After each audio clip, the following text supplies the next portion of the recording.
नमस्कार दोस्तों, कविता Yadav YouTube channel पर आप सभी का स्वागत है। आप लोगों को पता है हमारी तैयारी चली हुई है हिंदी विषय से संबंधित परीक्षाओं के लिए।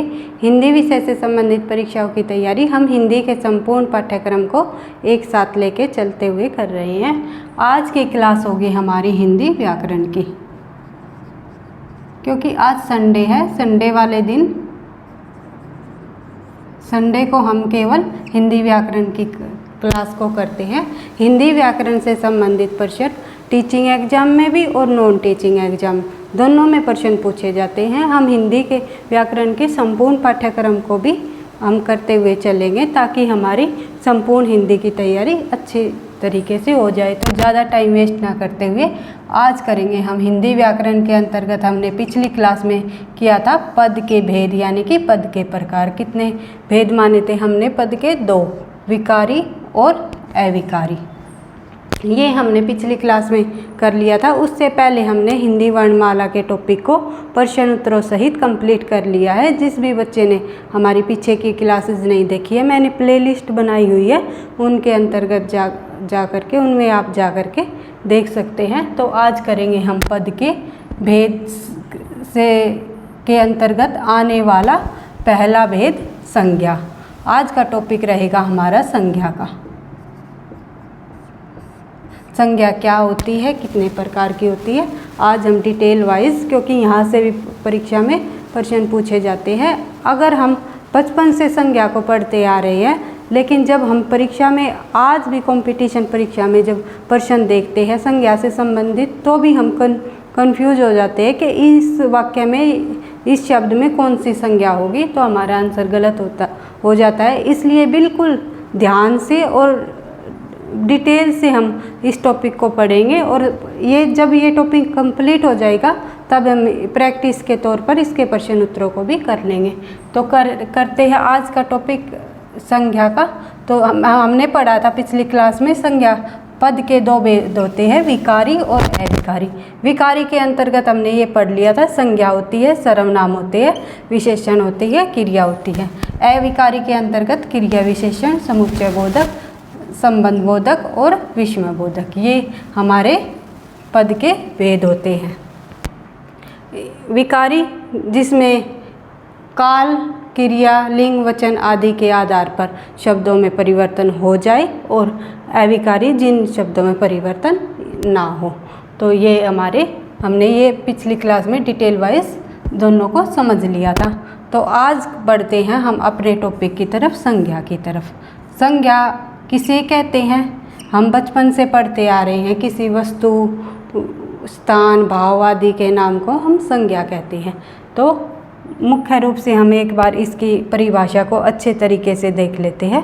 जिन विकारी शब्दों से किसी व्यक्ति, स्थान, प्राणी, गुण, काम, भाव आदि का बोध हो, उसे क्या कहते हैं? उसे हम संज्ञा कहते हैं। यानी कि व्यक्ति, कोई व्यक्ति हो, जैसे बोल दे मोहन, स्थान जैसे दिल्ली, किसी प्राणी का नाम ले दे, जैसे कि प्राणी में कोई भी आ जाता है। जैसे किसी का प्राणी जैसे हो जाएगा हमारा मक्खी भी एक प्राणी है, जिसके अंदर जीव हो, प्राण हो, मछली, इस तरह। गुण, कोई भी गुण हो, जैसे प्रेम भाव हो, या फिर भाव हो, गुण हो, जैसे कि सुंदर, अच्छा, बुरा, ये हमारे गुण हैं। और काम और भाव, जैसे प्रेम, क्रोध, इस तरह भाव आदि, जो ये भी नाम हो, जिस भी किसी का नाम हो, उसे हम संज्ञा कहते हैं। एक सीधी सी सिंपल सी इसकी परिभाषा है, संज्ञा इक्वल टू नाम। किसी का भी अगर नाम हो, किसी का भी नाम लिया जाए, तो वो क्या होगी? वो होगी संज्ञा। तो संज्ञा के प्रकार देख लेते हम, कितने प्रकार की होती है संज्ञा। परीक्षा में किन प्रकारों से प्रश्न पूछे जाते हैं, ये पूछ लिया जाता है। इनमें से जैसे कि मोहन नाम दे दिया, तो इनमें से मोहन कौन सी संज्ञा है, या कोई वाक्य दे देते हैं कि मोहन स्कूल जा रहा है। इनमें मोहन कौन सी संज्ञा है, स्कूल कौन सी संज्ञा है। तो इस तरह वाक्यों में प्रयोग करके आगे एक एक को डिटेल वाइज हम समझ लेते हैं। तो अर्थ के आधार पर संज्ञा 5 प्रकार की होती है। भाई ये पूछ लिया जाता है कि एक क्वेश्चन तो यहीं से बन जाता है कि अर्थ के आधार पर संज्ञा कितने प्रकार की होती है। तो अर्थ के आधार पर संज्ञा 5 प्रकार की होती है। कौन कौन सी देख लेते हैं हम। एक व्यक्तिवाचक संज्ञा, जातिवाचक संज्ञा, भाववाचक संज्ञा, समूहवाचक संज्ञा और द्रव्यवाचक संज्ञा। ये हमारी होती है अर्थ के आधार पर संज्ञा। कितने प्रकार की होती है। अर्थ के आधार पर संज्ञा 5 प्रकार की होती है। व्यक्तिवाचक, जातिवाचक, भाववाचक, समूहवाचक और द्रव्यवाचक, ये हमारी संज्ञा होती है। कई बार अगर आप ये पूछोगे मैम अर्थ के आधार पर अगर ये पूछ लिया जाए उत्पत्ति व्युत्पत्ति के आधार पर संज्ञा कितने प्रकार की होती है। अभी तक जो परीक्षा में प्रश्न पूछे जाते हैं तो अर्थ के आधार पर ही संज्ञा डिवाइड की हुई है और इन्हीं के आधार पर परीक्षाओं में प्रश्न पूछ लिए जाते हैं। परंतु आप लोगों को जानकारी होनी चाहिए कि बात करें व्युत्पत्ति के आधार पर संज्ञा, एक होती है व्युत्पत्ति के आधार पर संज्ञा होती है 3 प्रकार की होती है व्युत्पत्ति के आधार पर संज्ञा। एक व्यक्तिवाचक, एक व्यक्तिवाचक संज्ञा, एक होती है हमारी गणनीय संज्ञा और एक होती है हमारी अगणनीय संज्ञा। अगणनीय संज्ञा व्यक्तिवाचक किसी व्यक्ति वस्तु स्थान आदि का नाम, गणनीय जिनको गिना जा सके, अगणनीय जिनको गिना नहीं जा सके। व्युत्पत्ति के आधार पर संज्ञा 3 होती है और अर्थ के आधार पर संज्ञा 5 प्रकार की होती है। परंतु आजकल एक चलन और चल गया है, ये भी पूछ लेते हैं आधुनिक रूप से संज्ञा के कितने प्रकार होते हैं।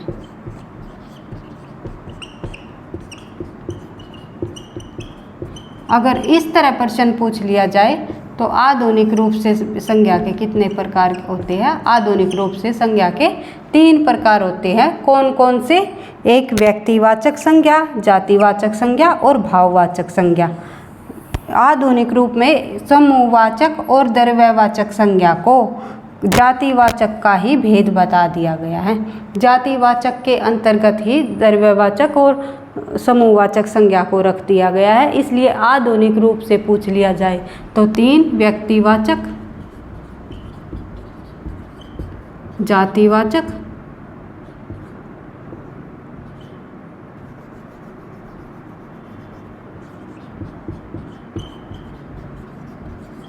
और भाववाचक, भाववाचक और समूहवाचक और द्रव्यवाचक को इनको जातिवाचक का ही भेद माना गया है आधुनिक रूप से। और संज्ञा वैसे कितने प्रकार की होती है। 3 ही प्रकार की होती है अगर आधुनिक तरीके से पूछा जाए तो। अगर वैसे ही पूछ लिया जाए तो अर्थ के आधार पर संज्ञा कितने प्रकार की होती है तो संज्ञा 5 प्रकार की होती है। इस प्रकार हमने देख लिया कि संज्ञा के कितने प्रकार की होती है, संज्ञा क्या होती है। अब एक एक संज्ञा को व्यक्तिवाचक क्या होती है, जातिवाचक क्या होती है, भाववाचक क्या होती है, समूहवाचक क्या होती है, द्रव्यवाचक क्या होती है, इनको अगर वाक्य में भी प्रयोग करके हमें रेखांकित करके शब्दों को दे दिया जाए एग्जाम में तो हम आंसर सही निकाल सके। तो इनको डिटेल वाइज पढ़ना में ज़रूरी होगा। तो पढ़ते हैं थोड़ा सा और आगे।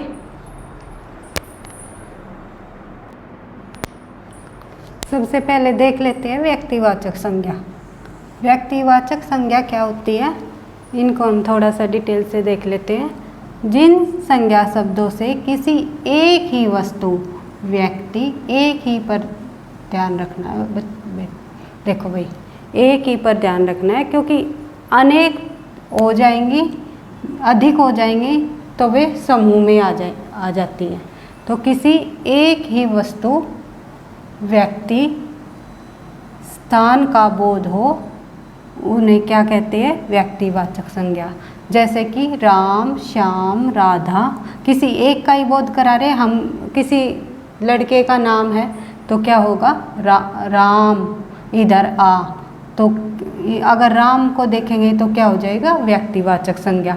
अगर ये एक लड़के का नाम है तो लड़का हो जाएगा जातिवाचक संज्ञा। श्याम, राधा, जैसे हिमालय, हिमालय नाम है। एक कामायनी, कामायनी भी एक रचना का नाम है। जैसे कामायनी हुआ, रामचरितमानस हुआ, जितने भी रचनाओं के जो नाम आएंगे वे व्यक्तिवाचक के अंतर्गत।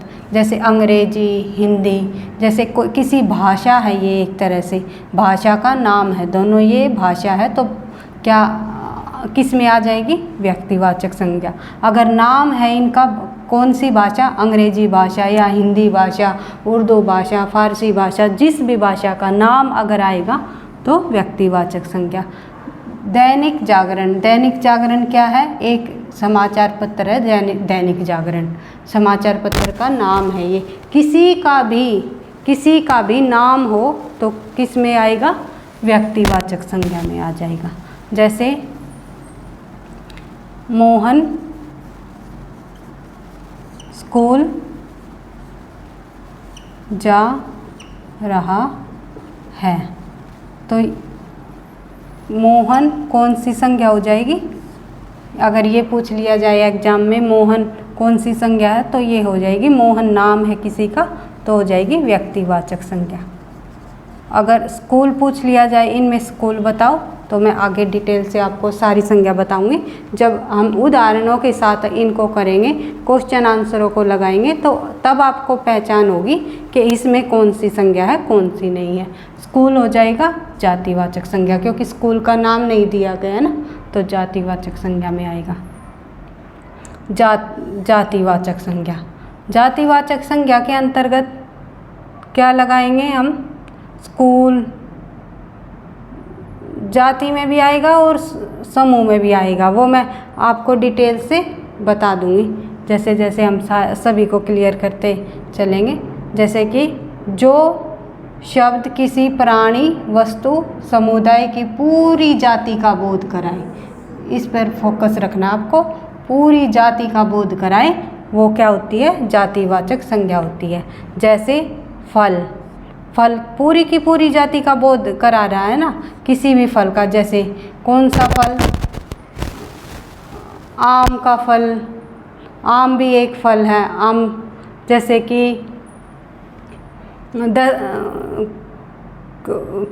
किसी को कोई भी फल ले लें हम, फलों की टोकरी भरी हो, उसमें अलग अलग प्रकार के फल हैं, तो क्या दर्शा रहा है? ये एक जाति को दर्शा रहा है। जैसे सब्जी, सब्जी जाति। पशु, कौन सा पशु? पक्षी, पक्षी अभी कई प्रकार के होते हैं। किताब, किताब भी कई प्रकार की होती है। कौन सी किताब? हिंदी की किताब, अंग्रेजी की किताब, साइकोलॉजी की किताब, कौन सी किताब? नदी, नदी भी कई प्रकार की होती है। कौन सी नदी? सिंधु नदी, कृष्णा नदी, कावेरी नदी, गोदावरी नदी। कौन सी नदी? पर्वत, पर्वत भी कई प्रकार के होते हैं। और गांव, पूरा का पूरा गांव, जैसे कौन सा गांव? किसी भी गांव का नाम ले दिया जाए तो। जैसे शहर, किसी भी शहर का नाम ले दिया जाए, जैसे कौन सा शहर? दिल्ली शहर, मुंबई शहर, हैदराबाद, फरीदाबाद, कोई भी शहर हो। जैसे गाय, अगर हम गाय का भी नाम लेंगे तो ये भी जातिवाचक में आएगी, क्योंकि गाय किसी, अगर जैसे मैंने बताया पशु, गाय एक पशु है, लेकिन गाय की भी अपनी अलग जो नस्लें होती हैं वे उनका भी अलग नाम होता है। जैसे कौन सी गाय? अमेरिकन गाय, देसी गाय, इस तरह नाम होता है। जिस भी किसी वस्तु, व्यक्ति, स्थान के कोई एक स्पेशल नाम हो, कोई भी एक स्पेशल, तो वो आएगी व्यक्तिवाचक संज्ञा में। अगर किसी का ये हो कि ये इससे रिलेटेड कई तरह की चीज़ें हो सकती हैं, तो वो आ जाएगी जातिवाचक में। जैसे कि हम लिख देंगे हाथी। हाथी भी आप कहोगे मैम ये भी पशुओं में आता है, तो हाथी एक पशु है, लेकिन हाथी भी अलग अलग तरह के होते हैं ना। हाथी का भी नाम होता है, जैसे सफ़ेद हाथी हुआ और कई तरह के हाथी होते हैं। तो उनका जो किसी का अगर स्पेशल हो, केवल वही व्यक्तिवाचक में आएंगे और अन्यथा जातिवाचक के अंतर्गत आ जाते हैं। जैसे कि हम लिख देंगे चिड़िया। चिड़िया कौन सी चिड़िया भाई? चिड़िया भी अलग अलग प्रकार की होती है। तो अगर एक किसी चिड़िया का नाम ले देंगे तो व्यक्तिवाचक, अन्यथा जातिवाचक। जातिवाचक के अंतर्गत ही आएंगे अगर उनका एक से अधिक संख्या के अंतर्गत आती है वे। मतलब संख्या के अंतर्गत कहने का मतलब ये है, अगर उनकी जो जाति है वे अलग अलग जाति की प्रजाति की निकलती है तो वो जातिवाचक के अंतर्गत ही आएंगे। अगर स्पेशल किसी एक से, जैसे कि पृथ्वी लिखेंगे हम, तो पृथ्वी एक ग्रह है, ग्रह का नाम है। तो पृथ्वी एक ही है ना, और अलग नहीं है कोई, और दूसरा थोड़ी ना है। या फिर हम दो पृथ्वी का दूसरा नाम तो नहीं ले सकते, छोटी पृथ्वी, बड़ी पृथ्वी, या नीली पृथ्वी, काली पृथ्वी। इस तरह हम पृथ्वी सिर्फ एक ही है, इसलिए ये व्यक्तिवाचक के अंतर्गत ही आएगी। व्यक्तिवाचक में जो केवल एक हो, स्पेशल हो, उस जैसा कोई अन्य ना हो, तो वो होएगा व्यक्तिवाचक। अगर एक से अधिक हो, उनके नाम अलग अलग हो, तो वे आ जाएंगे जातिवाचक के अंतर्गत। कंफ्यूज नहीं होना, बिल्कुल एक एक डिटेल को मैं बहुत अच्छे से क्लियर करना चाह रही हूँ चीज़ों को, तो आप समझ लेना। तो बढ़ते हैं थोड़ा सा आगे भाववाचक संज्ञा पे। आप इनके उदाहरण को देखोगे ना, क्वेश्चनों के अंदर करोगे, तब आपको ये सारी चीज़ें अपने आप क्लियर हो जाएंगी। कौन सा शब्द व्यक्तिवाचक में आएगा, कौन सा जातिवाचक में, कौन सा भाववाचक में। भाववाचक संज्ञा को देख लेते हैं हम। जिन संज्ञा शब्दों से किसी व्यक्ति, वस्तु, गुण, दोष, दशा, अवस्था आदि का बोध हो। मतलब किसी व्यक्ति के गुण दोषों का बोध हो। भावों को हम देख नहीं सकते, महसूस कर सकते हैं। ये मैंने लिख भी रखा है ये पॉइंट। जो भाव होते हैं उनको हम चेहरे पर देख नहीं सकते, महसूस सकते हैं। जैसे कि कोई किसी के चेहरे पर क्रोध का भाव हो, जैसे इनके अंतर्गत भाव में क्या क्या आएगी, जैसे सुंदरता, प्रेम, क्रोध, जवानी, बुढ़ापा, अंधेरा, उजाला, लंबाई, चौड़ाई, आश्चर्य, हंसी, ईमान, पुरुषत्व, नारीत्व, मित्रता, बचपन। ये सभी भाव ऐसे हैं जिनको हम देख नहीं सकते, केवल महसूस करते हैं। आप कहोगे मैम ये है एक रेखा, ये खींच दी आपने, एक ये खींच दी, ये लंबी, ये हो गई छोटी रेखा,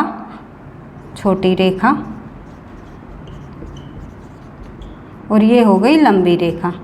तो हमें तो दिखाई दे रही है इनकी लंबाई कि ये इससे छोटी है, तो आप ऐसे कैसे बोलते हो कि हम देख नहीं सकते।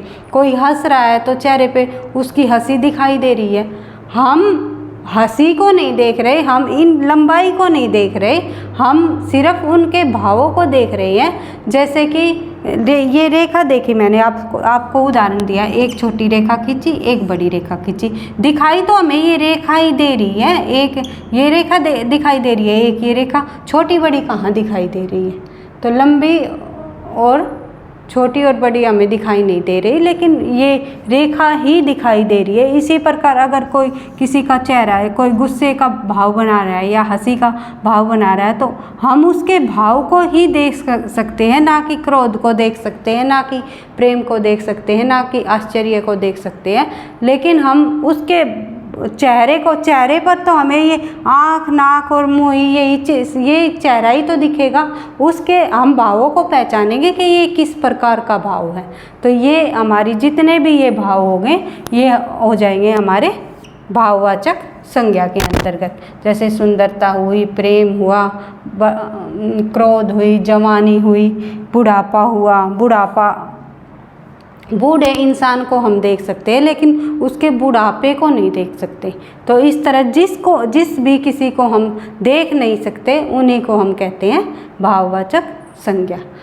व्यक्तिवाचक कोई एक स्पेशल, जातिवाचक जाति का पूरी जाति का बोध कराए, भाववाचक किसी का भाव दिखाई दे हमें, ना कि मतलब किसी का भाव महसूस हो, दिखाई नहीं दे सकता, महसूस होता है, किसी के भाव को हम महसूस करते हैं, तो ये होते हैं भाववाचक संज्ञा। इस प्रकार हम आगे देखते हैं समूहवाचक और द्रव्यवाचक। समूहवाचक में किस प्रकार के शब्द आएंगे और द्रव्यवाचक में किस प्रकार के शब्द आएंगे। बढ़ते हैं अगली संज्ञा पर, समूहवाचक। समूहवाचक संज्ञा क्या होती है देख लेते हैं। हमने व्यक्तिवाचक को समझा, जातिवाचक को समझा, भाववाचक को समझा, अब समूहवाचक की बारी है, तो समूहवाचक समझ लेते हैं क्या होती है। जो संज्ञा शब्द समूह का बोध कराए वो समूहवाचक संज्ञा होती है। यह हमेशा एक वचन के होते हैं, जैसे कि स्कूल, कॉलेज, ऑफिस, भीड़, जनता, टीम, झुंड, कक्षा, मेला, परिवार। इस तरह के जो शब्द होंगे, जो हमें ये पता चले जिन शब्दों से कि इसके अंतर्गत बहुत सारे एक जैसी जाति के लोग हो सकते हैं, वही हमारा समूहवाचक में आ जाएगी। जैसे कि कक्षा लिखेंगे हम, तो कक्षा, राम कौन सी कक्षा में पढ़ता है, तो कक्षा आ जाएगा। तो इसमें अगर संज्ञा पूछ ली जाए तो यह समूहवाचक होगी, क्योंकि कक्षा में अलग अलग तरह के छोटे बड़े बच्चे होते हैं, तो बहुत सारे होते हैं, तो इसलिए जहाँ पर भी समूह दिखाई दे हमें, जैसे झुंड, किसी भी चीज़ का झुंड है, या फिर किसी भी से संबंधित मेला लगा हुआ है, तो मेले में भी बहुत से अलग अलग तरह के लोग लोग आएंगे, जैसे कि उसमें पुरुष भी होंगे, महिलाएं भी होंगी, बच्चे भी होंगे, तो बहुत सारे जब इकट्ठे हो जाते हैं, जहाँ पर भी इकट्ठे की भाव दिखाई दे हमें, वहीं हमारा वो एक से अधिक दिखाई दे, वहीं हमारी वो हो जाएगी समूहवाचक। जैसे कि परिवार में भी कई लोग रहते हैं, तो एक से अधिक जहाँ पर भी कई लोग दिखाई दे, वहीं हमारा क्या हो जाएगा समूहवाचक। समूहवाचक के अंतर्गत जैसे अगला नेक्स्ट देख लेते हैं हम द्रव्यवाचक। इनको हम जब क्वेश्चन आंसर करेंगे ना, डिटेल वाइज पढ़ेंगे, जैसे क्वेश्चनों में ये देखेंगे कि इनमें कौन सी संज्ञा नहीं है, जब क्लियरिटी आ करके निकल कर सामने आएगी कि हाँ इनमें से ये इसमें समूह है, एक से अधिक है, इसमें जाति है, इसमें व्यक्तिवाचक है, इस तरह हमें पता चल जाएगा अलग अलग जब हम क्वेश्चन आंसर करेंगे। अब तो आपको कंटेंट समझ लेना है कि किस प्रकार से समूहवाचक संज्ञा होती है, किस तरह व्यक्तिवाचक होती है, कौन सी जातिवाचक होती है। इस तरह आपने कंटेंट को एक बार समझ लेना है, और फिर इनको अगली क्लास में हम क्वेश्चन आंसरों के साथ प्रैक्टिस करेंगे, तब आपको और अच्छे से क्लियर हो जाएगी सभी चीज़ें। और अभी भी किसी बच्चे को कोई भी अगर आपको डाउट लगता है तो आप कमेंट बॉक्स में लिख करके पूछ सकते हो। तो बढ़ते हैं नेक्स्ट पॉइंट की तरफ, द्रव्यवाचक। द्रव्यवाचक के अंतर्गत जो संज्ञा ठोस, द्रव, गैस, धातु, अधातु आदि का बोध कराए वह क्या होती है, द्रव्यवाचक संज्ञा होती है। ये हमने ठोस, द्रव, गैस, धातु ये हमने साइंस में भी पढ़ा था पहले कि क्या ठोस क्या होते हैं, द्रव क्या होते हैं, गैस। ये द्रव का मतलब केवल तरल ही नहीं है कि यहाँ पर तरल पदार्थ ही नहीं है, द्रव का मतलब यहाँ पर ठोस, द्रव, गैस, धातु, अधातु सभी प्रकार के, ऑक्सीजन हुआ जैसे गैस हो गई, ये हाइड्रोजन गैस हो गई, दूध, पानी, तेल, हीरा, चांदी, सोना, कोयला, प्लास्टिक आदि जो ये शब्द है ये द्रव्यवाचक के अंतर्गत आएंगे।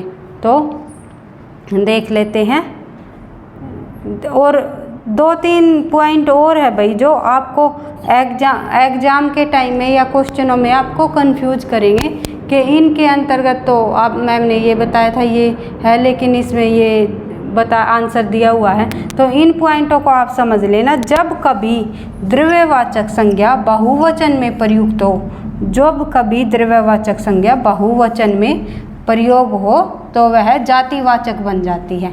अब दिखाई देंगे आपको वहाँ पर द्रव्यवाचक शब्द और आंसर होगा वहाँ पर जातिवाचक। तो आप कंफ्यूज होंगे कि मैम ये तो द्रव्यवाचक है तो जातिवाचक कैसे हो गया। तो इसमें बताया हुआ है कि जब कभी बहुवचन शब्द आ जाए, द्रव्यवाचक शब्द बहुवचन में प्रयोग हो जाए, तो वहाँ पर हमारी कौन सी संज्ञा कहलाएगी, वहाँ पर जातिवाचक संज्ञा कहलाएगी। उदाहरण के तौर पर अगर आपको बताऊँ तो मैं इसमें यहीं से उदाहरण दे देती हूँ। जैसे एक प्लास्टिक है, मेरे हाथ में ये मार्कर है, तो मैं आप लोगों को बोलूँगी कि यह मार्कर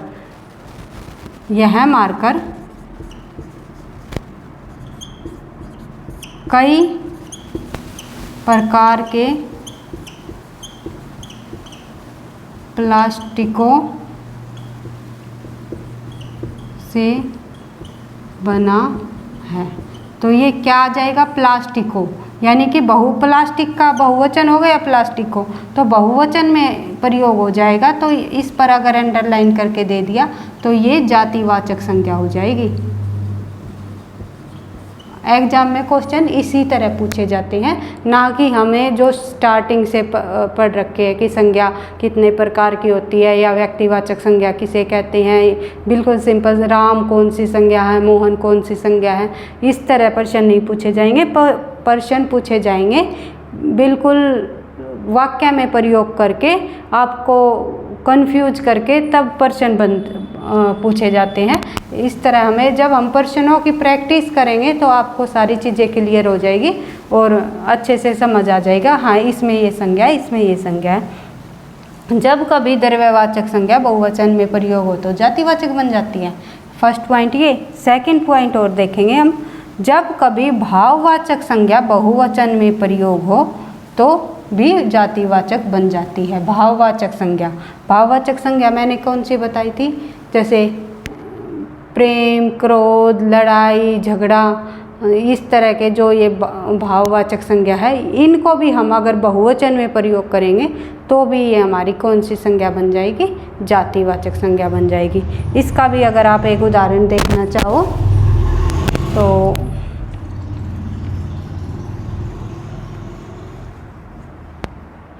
भाववाचक संज्ञा को अगर बहुवचन में प्रयोग करें तो अगर उदाहरण के तौर पर हम लिखेंगे, प्राचीन काल में अनेक लड़ाइयाँ हुई या लड़ी गई, कुछ भी लगा लो। तो ये जो लड़ाइयाँ शब्द है ये हमारा भाववाचक न रहकर क्या बन जाएगा, जातिवाचक बन जाएगा। लड़ाई एक तरह से भाववाचक संज्ञा है, लेकिन लड़ाइयाँ अगर हो जाएंगी तो जातिवाचक संज्ञा बन जाएगी। जब भाववाचक संज्ञा भी अगर बहुवचन में प्रयोग की जाती है तो भी हमारी जातिवाचक संज्ञा बन जाती है। तो बढ़ते हैं नेक्स्ट पॉइंट की तरफ। एक पॉइंट और देख लेते हैं। जब कभी व्यक्तिवाचक संज्ञा बहुवचन में प्रयोग हो तो भाववाचक बन जाती है। जब कभी व्यक्तिवाचक संज्ञा, कोई व्यक्तिवाचक संज्ञा है, जैसे हम लिख देंगे हरिश्चंद्र, ये किसी का नाम है हरिश्चंद्र, ये व्यक्तिवाचक संज्ञा है, व्यक्तिवाचक संज्ञा। लेकिन अगर इसको हम वाक्य में प्रयोग करेंगे, देश में हरिश्चंद्रों की कमी नहीं, यानी कि सत्य बोलने वालों की कमी नहीं, तो ये हमारा हो जाएगा कौन सी संज्ञा, भाव। व्यक्तिवाचक को अगर हम बहुवचन में प्रयोग कर देते हैं तो कौन सी संज्ञा हो जाएगी, भाववाचक। एक प्रकार का भाव है, ये भाव दिखा दिया इसमें कि हाँ हरिश्चंद्र जैसे इंसानों की हमारे देश में कमी नहीं है। तो एक भाव की ही दिखाई दे रही है यहाँ। हर घर में दुर्गा है, यानी दुर्गा है, या दुर्गा अगर किसी का नाम हो दुर्गा तो व्यक्तिवाचक, अगर ये बोल दे कि हर घर घर में दुर्गा है या नारी दुर्गा है तो ये क्या हो जाएगा, ये एक तरह का भाव हो जाएगा, भाववाचक संज्ञा।